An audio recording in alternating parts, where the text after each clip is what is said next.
السلام علیکم ورحمۃ اللہ وبرکاتہ۔ معزز دوستو، کبھی آپ نے غور کیا ہے کہ قیامت کا منظر کیسا ہوگا؟ وہ قیامت جس کا آنا طے ہے، جس کے آنے کی خبر اللہ کے آخری نبی حضرت محمد صلی اللہ علیہ وسلم دے چکے ہیں۔ کیا آپ نے کبھی غور کیا ہے کہ قیامت کا دن کیسا ہوگا؟ آج ہم قرآن و حدیث کی روشنی میں قیامت کا نقشہ کھینچنے کی کوشش کریں گے۔ دعا ہے کہ اللہ ہمیں اس خوفناک دن کی تیاری کرنے کی توفیق دے، آمین۔ سب لوگ حسب معمول اپنے اپنے کاموں میں مشغول ہوں گے۔ پرندے اپنے گھونسلوں کی طرف لوٹ رہے ہوں گے، مزدور اپنے گھروں کو واپس جا رہے ہوں گے، وزیر اپنے تخت پر دراز ہوں گے۔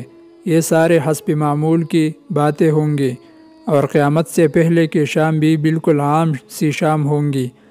ایسے ہی ایک شام آئیں گے جو سارے عالم پر چھا جائیں گے۔ حسب معمول دنیاوی کام جاری ہوں گے، اور اچانک سے ایک ہیبتناک آواز آئیں گی۔ وہ آواز اتنی خوفناک ہوں گی جسے سن کر سب لوگ اپنے کاموں کو بھول جائیں گے۔ وہ خوفناک آواز پورے جہان کا کلیجہ چیر دیں گے۔ قرآن کے مطابق وہ آواز اتنی خوفناک ہوں گے کہ زمین و آسمان کا کلیجہ پھٹ جائے گا، پہاڑوں کے چشمے خشک ہو جائیں گے، مائیں اپنے بچوں کو بھول جائیں گے، وہ مائیں جو اپنے بچوں کو اپنے سے دور نہیں ہونے دیتے، لیکن اس دن ہر کسی کو اپنے جان کی فکر ہوں گی۔ اس وقت دھرتی پر کوئی مسلمان نہیں ہوگا۔ اللہ کا شکر ہے کہ قیامت صرف کافروں کے لیے ہوگی۔ اس وقت انسان اپنے خوبصورت گھروں کو اپنے آنکھوں سے کرتا دیکھے گا۔ اس دن کوئی بھاگ نہیں سکے گا۔